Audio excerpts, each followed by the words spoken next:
Sukanya Samriddhi account scheme, ये government की small saving scheme में एक और ऐसी स्कीम है जो सबसे ज्यादा इंटरेस्ट ऑफर करती है। ये स्कीम साल 2015 में लॉन्च की गई थी। बेटी बचाओ बेटी पढ़ाओ गवर्नमेंट का फ्लैगशिप प्रोग्राम है, जिसमें दो मेजर कंपोनेंट थे, बेटी बचाओ और दूसरा बेटी पढ़ाओ। बेटी बचाओ के कंसेप्ट में गवर्नमेंट ने ये कंटेम्पलेट किया फीमेल फिटिसाइड, जो एक सबसे बड़ी प्रॉब्लम है, उसको ही हैंडल किया जाए।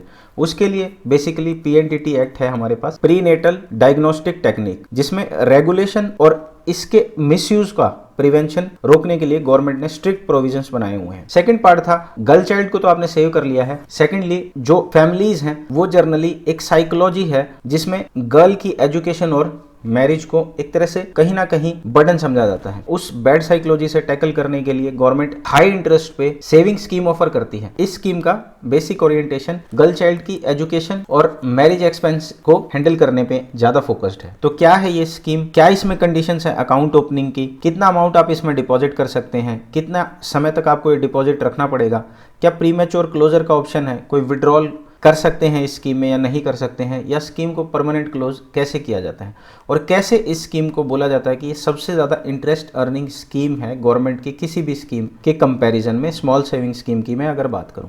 तो ये सब हमने इस वीडियो में समझना है। तो चलिए वीडियो को स्टार्ट करते हैं। सबसे पहली कंडीशन किसी भी स्कीम में रहती है कि कौन लोग इसमें इन्वेस्ट कर सकते हैं। तो देखिए सबसे पहला पॉइंट यहाँ पे है कि वन ऑफ द गार्जियंस। ये सारे वर्ड फोकस करने लायक हैं। वन ऑफ द गार्जियन का मतलब क्या है, या तो मदर या फादर या इवन कोई गार्जियन भी होगा तो वो अकाउंट ओपन कर सकता है कोई भी। इस स्कीम में ऐसी कोई रिस्ट्रिक्शन नहीं है कि फादर के साथ ही अकाउंट ओपन होगा।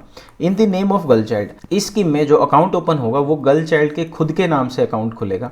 पेरेंट्स उसमें एज ए गार्जियन ज्वाइन करेंगे, लेकिन वो अकाउंट जो ओपन होगा वो गर्ल चाइल्ड के नाम ही ओपन होगा। थर्ड, इसमें सबसे इंपॉर्टेंट चीज है कि ये 10 साल तक ये अकाउंट जो है, अब अपनी बेटी का अकाउंट इसमें ओपन करेंगे, उसमें उस बेटी की एज 10 साल क्रॉस नहीं होनी चाहिए, 10 साल से बिलो होनी चाहिए। अकाउंट ओपनिंग के लिए आपको गार्जियन के डॉक्यूमेंट की रिक्वायरमेंट होगी और बर्थ सर्टिफिकेट की रिक्वायरमेंट होगी बच्चे के। अब ऑपरेशनल गाइडलाइंस क्या है इस अकाउंट की वो समझते हैं। देखिए सबसे पहले इस स्कीम में एक ही अकाउंट ओपन किया जा सकता है, यानी एक गर्ल चाइल्ड का एक ही अकाउंट होगा अक्रॉस द बैंक्स या पोस्ट ऑफिस। एक से ज्यादा अकाउंट आप एक गर्ल चाइल्ड का ओपन नहीं कर सकते हैं। सेकंड, इसमें कंडीशन है कि मैक्सिमम आप 2 अकाउंट ओपन कर सकते हैं, यानी आपकी 2 गर्ल चाइल्ड हैं तो आप मैक्सिमम 2 अकाउंट ओपन कर सकते हैं। थर्ड, अगर आपकी गर्ल चाइल्ड होती है तो उस केस में आप इस अकाउंट को नहीं खोल सकते हैं, और ये अकाउंट एक फैमिली के द्वारा खोले जाएंगे। फैमिली वर्ड इसमें फोकस करने लायक है, वो भी अभी समझते हैं। एक क्वेश्चन इसमें और है, 2 से ज्यादा अकाउंट ओपन हो सकते हैं इस स्कीम में। तो देखिए इस स्कीम में ये पॉसिबिलिटी है, लेकिन उसकी कुछ कंडीशंस हैं। देखिए 3 सिनेरियो पॉसिबल हैं। फर्स्ट ऑर्डर बर्थ होता है आपकी फैमिली में। फर्स्ट ऑर्डर बर्थ में आपको ट्रिपलेट होता है और ट्रिपलेट में तीनों ही गर्ल चाइल्ड बॉर्न होती हैं। उस सिनेरियो में पॉसिबिलिटी है मोर देन 1 अकाउंट ओपनिंग की। सेकंड सिनेरियो पॉसिबल है कि फर्स्ट ऑर्डर बर्थ में गर्ल चाइल्ड बॉर्न होती है, लेकिन सेकंड ऑर्डर ऑफ बर्थ में ट्विंस पैदा होते हैं और दोनों ही गर्ल चाइल्ड होती हैं। इस सिनेरियो में भी 2 से ज़्यादा अकाउंट यानी तीनों गर्ल चाइल्ड के अकाउंट आप ओपन कर सकते हैं। थर्ड सिनेरियो हो सकता है कि फर्स्ट ऑर्डर बर्थ में आपको ट्विन चाइल्ड होते हैं और सेकंड ऑर्डर बर्थ में भी आपको एक गर्ल चाइल्ड होती है। तो इस ऐसे केस सिनेरियो में जहां पर फर्स्ट ऑर्डर में ही आपके 2 गर्ल चाइल्ड बॉर्न होते हैं, उस केस में आप थर्ड अकाउंट नहीं खोल सकते हो, उसमें मैक्सिमम 2 अकाउंट ओपनिंग की ही आपको परमिशन है। फैमिली की डेफिनेशन जो स्कीम में है वो है पर्सन और उसके स्पाउस। पर्सन और स्पाउस फैमिली की डेफिनेशन में है, और इन केस इनमें से कोई एक्सपायर्ड है तो भी स्कीम में अकाउंट ओपन किया जा सकता है। और इन केस इन दोनों ने, अगर ये इनका खुद का चाइल्ड नहीं होता है और उसको अडॉप्ट किया हुआ है, तो भी इस स्कीम में आपको अनुमति है अकाउंट ओपन करने के लिए। और नेक्स्ट इंपॉर्टेंट कंडीशन इस स्कीम में अकाउंट ओपनिंग के लिए है कि रेजिडेंट इंडिविजुअल होना चाहिए। जो आप अकाउंट ओपन करेंगे, जो गर्ल चाइल्ड होगी वो रेजिडेंट इंडिविजुअल होगी। अब इसमें एक सिनेरियो की पॉसिबिलिटी हो सकती है। मान लीजिए आपने अकाउंट ओपन किया, इसकी ड्यूरेशन स्कीम की लॉन्गर ड्यूरेशन, काफ़ी लंबी ड्यूरेशन की स्कीम है ये, 21 ईयर्स का इसका टोटल ड्यूरेशन है। अब इस दौरान पॉसिबिलिटी है कि बच्चा बाहर चला जाए, इंडिया से बाहर चला जाएगा और दूसरी कंट्री में मे बी पढ़ने भी जा सकता है और वहाँ पे नॉन रेजिडेंट इंडियन बन के वो चला जाए। अब देखिए इसमें 2 कंडीशन है, हमने पहले भी डिस्कस किया था वीडियोज़ में। पहला सिनेरियो क्या है कि वो नॉन रेजिडेंट इंडियन बन के जाता है और वहाँ पे रहता है, लेकिन अभी वो इंडियन सिटीजन है। सेकंड सिनेरियो उसमें पॉसिबिलिटी है कि वो वहाँ की सिटीजनशिप ऑप्ट कर लेता है। पहले वाले केस में आप स्कीम को कंटिन्यू कर सकते हैं टिल मैच्योरिटी तक, लेकिन कंडीशन क्या है कि सारा फंड नॉन रिपेट्रिएशन बेसिस पे होगा। आप उस फंड को इंडिया से बाहर रिपेट्रिएट नहीं कर पाएंगे। सेकंड सिनेरियो क्या है कि आप सिटीजन दूसरी कंट्री के बन जाते हैं। दूसरी कंट्री के जैसे ही आप सिटीजन बनते हैं तो आपको अकाउंट को क्लोज करना पड़ेगा। और वो क्लोजर कब से मान लिया जाएगा? Last day of the month preceding the month in which depositor ceases to be citizen of India. जिस महीने में आपने दूसरी कंट्री की सिटीजनशिप ऑप्ट की, मान लीजिए मई 2023 में आपने सिटीजनशिप ऑप्ट की है, तो आप अप्रैल 2023 से ये आपका account deem to be closed हो जाएगा। तो ये सारे सिनेरियो हैं अकाउंट ओपनिंग के। सेकंड सिनेरियो इसमें आता है कि कितने अमाउंट से हमें अकाउंट खोलना है। देखिए 3 सिनेरियो हैं इसमें। सबसे पहला सिनेरियो क्या है कि इनिशियल मिनिमम डिपॉजिट, यानी जब आपको अकाउंट ओपन करना है तो 250 रुपीज़ से ही होगा, आपको उस टाइम ही 250 रुपये जमा करने पड़ेंगे। सेकंड सिनेरियो है कि आपको हर साल मिनिमम 250 रुपये इस अकाउंट में जमा करने हैं, ये बेयर मिनिमम है। और थर्ड है कि आप 1,50,000 से ज़्यादा इसमें जमा नहीं कर सकते। 1.5 लाख इसकी मैक्सिमम सीलिंग है, इसके अंडर आपको जमा करना है। मान लीजिए सेकंड सिनेरियो को आप फॉलो नहीं करते हैं और किन्हीं 3 साल में या 4 साल में ये पैसे जमा नहीं कराते हैं, तो उस सिनेरियो में क्या होगा कि ये 250 रुपये आपको चारों सालों के जमा कराने पड़ेंगे और 50 रुपये की पेनल्टी चारों सालों की आपको पे करनी पड़ेगी। तब ये सब पे करने के बाद ही आपका अकाउंट नॉर्मली कंटिन्यू होगा। लेकिन जब ये डिफ़ॉल्ट हो जाएगा, अगर ये पैसा आप जमा नहीं भी कराते हैं तो भी आप स्कीम में इंटरेस्ट अर्न करते रहेंगे, यानी जो भी आपका डिपॉजिट पहले से अवेलेबल है उस पर आपको यूजुअल इंटरेस्ट मिलता रहेगा जो पहले मिल रहा था। नेक्स्ट इसमें सिनेरियो आता है कि कितने समय के लिए स्कीम में पैसा हम इन्वेस्ट कर सकते हैं, यानी ड्यूरेशन ऑफ स्कीम क्या है, कितने सालों की ये स्कीम है। देखिए ये स्कीम 15 सालों की है और ये 15 साल काउंट किए जाएंगे अकाउंट ओपनिंग डेट से। अकाउंट ओपनिंग डेट जब आपने अकाउंट ओपन किया वहाँ से 15 सालों तक की ये स्कीम है, इन्वेस्टमेंट पीरियड बोलते हैं इसको, यानी 15 साल तक आप इसमें पैसे इन्वेस्ट करेंगे, पैसे डालते रहेंगे। उसके बाद 5 साल तक आप इसमें कोई पैसा नहीं डालेंगे, लेकिन उन 5 साल में भी आप इस स्कीम को पैसा रिडीम नहीं कर पाएंगे, यानी 21 ईयर्स की इसकी टोटल मैच्योरिटी है। आपकी स्कीम मैच्योर होगी 21 ईयर्स में। 15 साल आपका पेमेंट पीरियड है और 21 साल आपका मैच्योरिटी पीरियड है। और ये सारी calculation from the date of account opening होंगी, जब से आपने अकाउंट ओपन किया है तब से ये कैलकुलेशन की जाएंगी। तो सर स्कीम में तो इन्वेस्ट कर लिया, सर रेट ऑफ इंटरेस्ट कितना मिलेगा? आपने ऊपर बताया कि ये ऐसी स्कीम है जो सबसे ज़्यादा इंटरेस्ट अर्न करती है, लेकिन शुरू की वीडियोज़ में आपने ये भी बताया था कि सीनियर सिटीजन सेविंग स्कीम में 8.2 इंटरेस्ट मिलता है। तो इस स्कीम में मुझे सबसे ज़्यादा इंटरेस्ट रेट 8% होने के बाद भी कैसे मिलेगा ये समझाइए। ये सारी बातें छुपी हुई हैं इंटरेस्ट कैलकुलेशन के मेथड में। Method of calculation of interest पे सारी चीज़ें डिपेंड करती हैं। इस स्कीम में अगर मैं टोटल अर्निंग की बात करूं तो आप 67 लाख टू 69 लाख 69.80 लाख आप अर्न कर सकते हैं। आप इन्वेस्टमेंट इतना करेंगे, यानी कि अगर आपकी 12,500 रुपये की पर मंथ की इन्वेस्टमेंट है तो आप 67 लाख और 1.5 लाख की एक लमसम इन्वेस्टमेंट है तो 69.80 लाख इसमें अर्न कर सकते हैं। और ये सारी चीज़ें छुपी हुई हैं इंटरेस्ट कैलकुलेशन मेथड में। तो अब हम समझेंगे इंटरेस्ट कैलकुलेट होता कैसे है। मोस्ट इंपॉर्टेंट पार्ट है इस स्कीम का इंटरेस्ट कैलकुलेशन।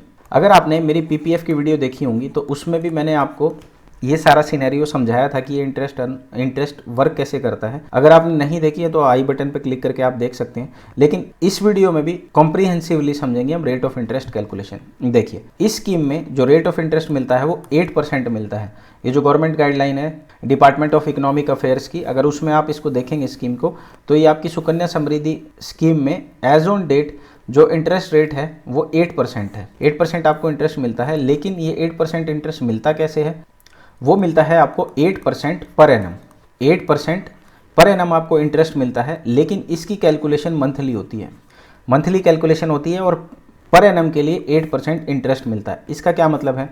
पर एनम यानी कंपाउंडेड एनुअली कैलकुलेटेड मंथली, यानी कि मान लीजिए फॉर एग्जांपल आपने स्कीम में 5,000 रुपये पर मंथ इन्वेस्ट किए और 5,000 रुपये की इन्वेस्टमेंट पे आपको 8% मिलेगा। अब ये 8% पर एनम है, तो पर मंथ का अगर मैं इंटरेस्ट निकालूं तो डिवाइडेड बाय 12 होगा, जो कि 0.66% निकल के आता है। 0.666 यानी 0.67% ये इंटरेस्ट निकल के आता है। ये कैलकुलेट होगा हर मंथ, यानी 5,000 रुपये फॉर एग्जाम्पल अभी हमने इन्वेस्ट किए हैं, तो इन 5,000 पे 0.67% लगेगा और 33.33 रुपीज़ 1 मंथ का इंटरेस्ट आता है इस करंट एग्जाम्पल में। और स्कीम गाइडलाइन बोलती है कि अगर 50 पैसा एंड अबोव कोई भी कैलकुलेशन में आता है तो उसको 1 रुपये ट्रीट करना है, राउंड कर देना है 1 पे, और लेस देन 50 यानी 49 तक उसको लेस देन 1 कंसिडर करके, यानी 49 को राउंड ऑफ कर देंगे पिछले डिजिट तक।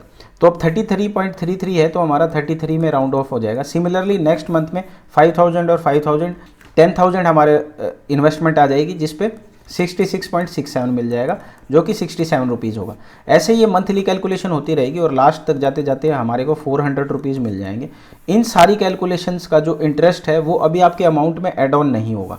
आपके अमाउंट में एड ऑन कब होगा? जब आप ईयर कंप्लीट कर लेंगे। जैसे ही आपका ईयर कंप्लीट होता है तो फॉर एग्जांपल 31 मार्च 2024 में आपका ईयर कंप्लीट होता है तो ये इंटरेस्ट आपको क्रेडिट कर दिया जाएगा। अब आपने 5000 पर मंथ इन्वेस्ट किए हैं तो ईयर एंड में आपके 60,000 होंगे, और अगर मैं इस इंटरेस्ट को सारे को कैलकुलेट करूं तो ये 12 मंथ का इंटरेस्ट आपके पास निकल के आएगा 2600 रुपये। यानी आपको 6200 आपको ईयर एंड में मिलेगा। सिमिलरली सेम सिनेरियो, हमने इन्वेस्टमेंट करनी है 60,000। अगर उस इन्वेस्टमेंट को हम लमसम इन्वेस्ट कर देते हैं, फॉर एग्जांपल आपने अप्रैल में ही 60,000 स्कीम में डाल दिए, तो अप्रैल में आपने 60,000 डाले तो 0.66% के हिसाब से मैं इसको कैलकुलेट करूंगा तो मेरा पर मंथ का जो इंटरेस्ट आएगा 402 रुपीज़ आएगा। और ये 402 रुपीज़ जो है 12 मंथ तक, और ये 402 रुपीज़ 12 मंथ तक एड ऑन होता रहेगा, क्योंकि बेस वैल्यू हमारी 60,000 फिक्स है। तो ये अमाउंट निकल करके आएगा हमारा 4800, यानी ईयर एंड में हमारे पास होंगे 64800। तो अगर आप कहीं इसको थोड़ा समझेंगे भी तो जर्नली आपको मिलेगा कि 67 लाख मिलते हैं, 68 मिलते हैं, 69 मिलते हैं। तो ये सारा डिपेंड करता है आपने इन्वेस्ट कैसे किया है। आपने लमसम में इन्वेस्ट किया है, आपने मंथली इन्वेस्ट किया है। थर्ड सिनेरियो की भी पॉसिबिलिटी है इसमें, जो मैंने पहले भी डिस्कस कर चुका हूँ, कि अगर आप 5 तारीख से पहले पैसा डालते हैं या 5 तारीख के बाद पैसा डालते हैं, जो भी अमाउंट आपका 5 तारीख से पहले होगा उसको ये ऐड ऑन करेगा इंटरेस्ट कैलकुलेशन के लिए। 5 तारीख के बाद के अमाउंट को ये नेक्स्ट मंथ में कैलकुलेट करता, इस मंथ की कैलकुलेशन में नहीं लेगा। तो अगर मैं मोटा मोटा अगर मैक्सिमम इन्वेस्टमेंट की बात करूँ, मैक्सिमम अर्निंग की बात करूँ, तो मुझे पैसा डालना पड़ेगा इन दी मंथ ऑफ अप्रैल, वो भी 5 तारीख से पहले और लमसम।